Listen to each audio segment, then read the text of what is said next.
bengithi mina bezulu ingoma yamadumbu ishayile manje ishayile mkhulu bangasafikanga Kagoda ngani? angizitshela balandeli bami nonke kwele page bezulu manje ngithandeni olsile kodwa usezofika lokho ikona ingoma eshawe le ndoda akelingikhandele le ndoda umbhayibhayi umadoda kodwa manje wangicaka lo mbhayibhayi ngibona le ndoda ithi ngizokuthengela umbhayibhayi usha ithi yenza njani mina ngoluzulu uthi azithi zami sonke sathi ithe isibone ndoda ithi umuntu azothengela umbhayibhayi esithi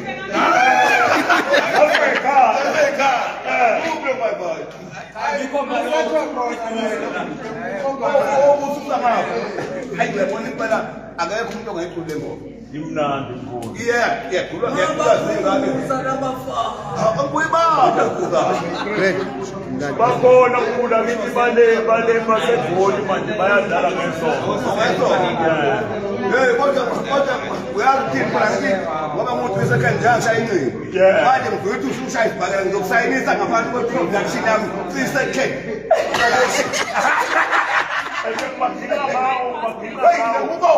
mkhulu kumele ngithathe la egameni lakho uyazi ngokunika uzokuthi isekhe Uzoba mkhulu ngoba manje ngiyabona ukuthi umtawe manje ungabafanya amakuthi ijebha uyazi abazi bayishanga bathi umsini shebani kanti ijebha ukuthi bawushanga uzama ngiyabakhathi ngibona uyibamfika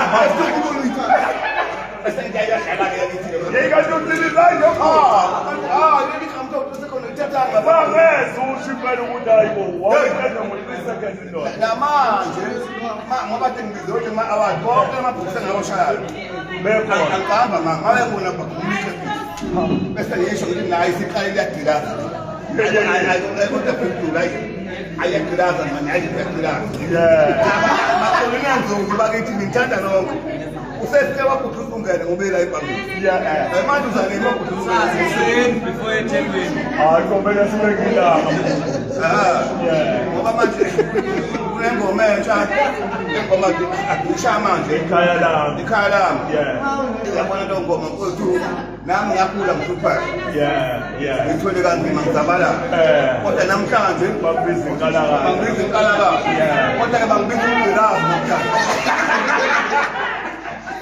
hayi wafowethu ngivakashele nangibizula awuba Bizulu awufisele nje abalandeli bami ilokuthi ezinhle nale ndoda bafisele ilokuthi abalandeli bekwethu abalandeli bamkhulu cha sengifikile kumkhulu nanoma ngingakafiki kakhudla uzungena umkhulu wayengicelile ukuthi ufuna ngizodlala leya ngoma leyo ngizodla amadumbu ngizodla amadumbu ngifuna ukuba nemali eningi ngizodla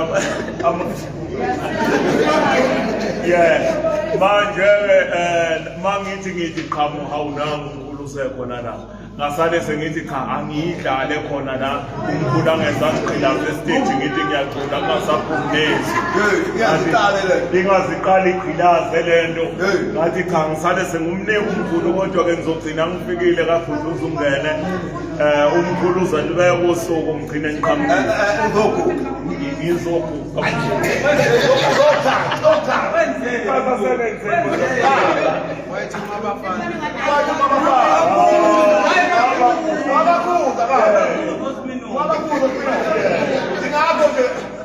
ngoba base bethuza bengathanga base bashayile iminofu lutho ukudya kwamkhulu yiko base bezocela kwena kodwa ngonile uSibinofu uze waletha ngisho inkomo uyabona lo mfana uvele bathathe isibusiso wezulu wenza inkinga fana le ngoma yakho lethi ngokuthengela umbhayibhayi uyazi le ngoma ikuwa nazo ingane ekhaya ngile ukuthi ingane ngangikuba yami ngane vele kukhuluma umbhayibhayi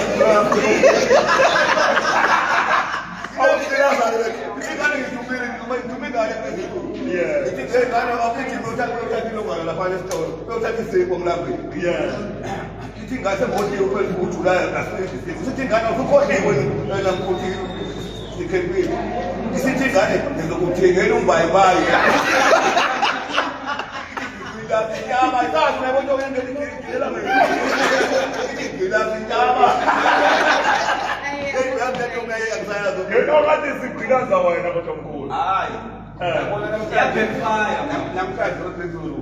Ngingamnyaka isibuko. Yeah. Qalile kancane ngidanga kodwa hayi kufanele kuphinde ngidlulane. Yabo Awukhulu. Kodwa ayisungikhayimisela. hayi. Kodwa ke manje selifuna ngesesheya manje. Yeah. Hayi la eSouth Africa ngisababona untanga bethu. Hayi. Hlanganisa phela amanzi aselokhunjeni nawaselo. Oh, la wase-Israel. Hey, manje ngizoyithanda ke manje. Ngilapha khona. Kahle mkhulu. Athi kukhona amaTaliyane ekhaya. Athi bangishayela ucingo bangikhuphela iflight. Bathi babefika balethe iphela. Ngihambe ekhaya. Athi kwenziwa-ke kufanele uzobi kwemsana emadodeni. Agibela apha bedlule ekhaya. Bafike bakhupha okubuhlunga. Bekonje bayenza base. Labethi bafike bakhupha mkhulu. Hawu,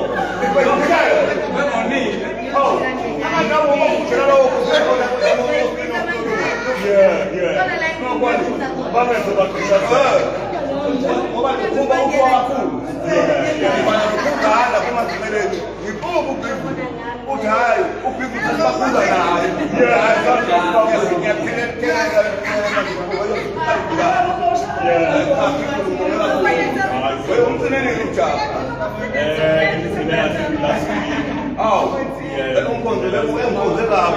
Kakomele nize naye.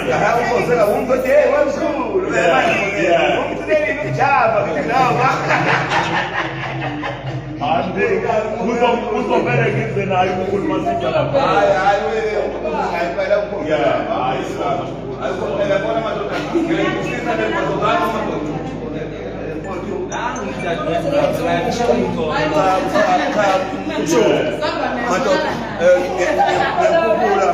Ngekukhula le ndoda manje ngicela mangukuthi bafowethu uNdlunkulu awubheka ngoba ngumkhulu nje kuqa uNdlunkulu awukuqa ngapha uNdlunkulu akuqa weqala umkhulu uNdlunkulu awuthe ufuna inkomo uNdlunkulu ebahlaba uNdlunkulu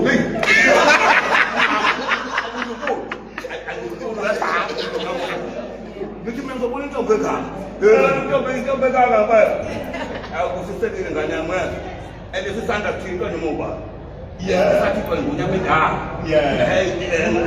ngangalali ngokuthi nginamandla kanje ngangukwesikole kuze ngokufethele kumqonise kuze ubani okwashana nesilo ubani owaya phesheya kwa-Israel awubizile walingabikulwa ngiyafika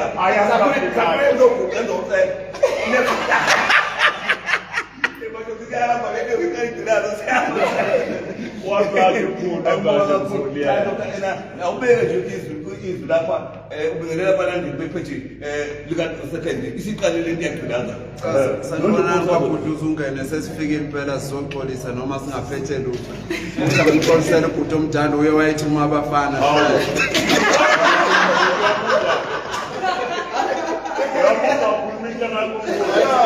ngiyabona-ke usenakiile ngqilaza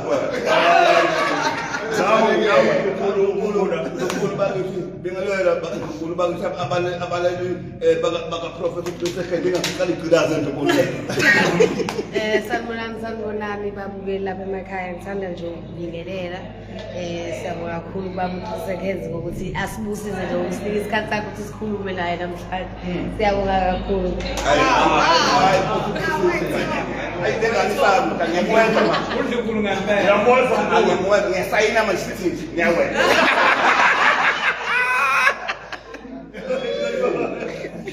amaphoyisa bakithi imbuko yakho abantu bomthetho